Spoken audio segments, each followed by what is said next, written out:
3 বছর লাগে, বিহারে 45 দিন লেগেছে, 2002 বাংলায় কতদিন লেগেছিল? 50 দিন। আপনি ওখানে বলছেন এসআইআর করতে দেব না, হবে না। আবার আপনার পার্টি 5টা জেলাতে BLA-2 নাম জমা দিয়েছে। কিছু না,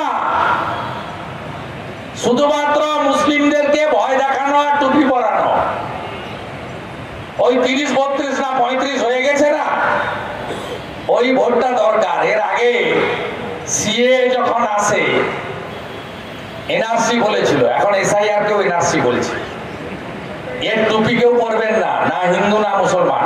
মমতা ব্যানার্জি বলে, যদি বলে এসআইআর করতে দেব না, আমি বিরোধী দলনেতাও বলছি নো এসআইআর নো ইলেকশন। ভালো করে কান খুলে শুনে রাখুন, 2002 50 দিন লেগেছিল, বিহারে 45 দিন লেগেছে,